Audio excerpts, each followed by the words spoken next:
Au nom du Père et du Fils et du Saint-Esprit. Amen. Évangile de Jésus-Christ selon saint Matthieu.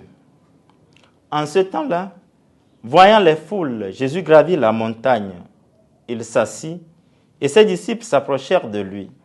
Alors, ouvrant la bouche, il les enseignait. Il disait, « Heureux les pauvres de cœur, car le royaume des cieux est à eux. Heureux ceux qui pleurent, car ils seront consolés. Heureux les doux, car ils recevront la terre en héritage. Heureux ceux qui ont faim et soif de la justice, car ils seront rassasiés. Heureux les miséricordieux, car ils obtiendront miséricorde.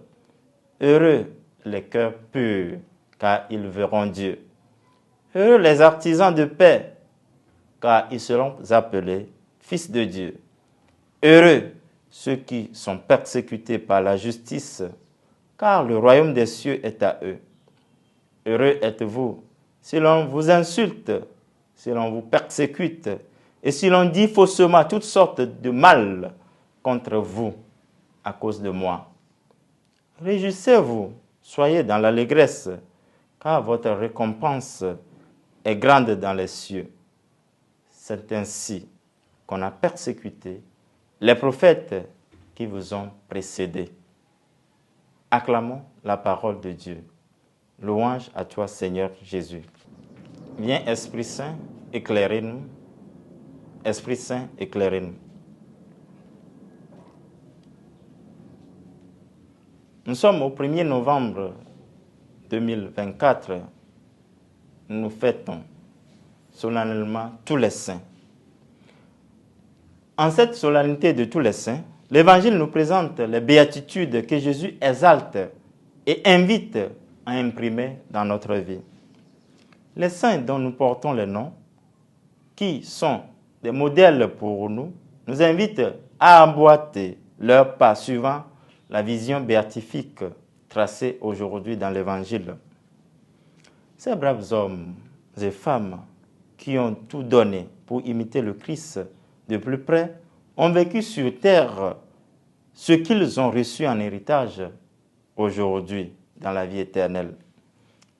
Ils menaient leur vie sur terre comme s'ils étaient des citoyens du ciel.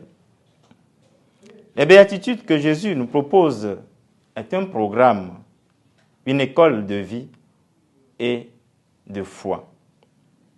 Dans notre monde où sont vantées les contre-valeurs, la course à la richesse, l'injustice qui domine les guerres, les violences, le chrétien est amené à vivre sur cette terre les vertus du ciel.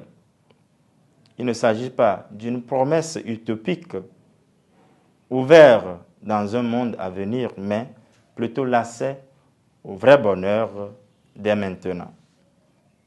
Quoi de plus beau de se garder un cœur sans rancune, un cœur pur, d'avoir un bon cœur.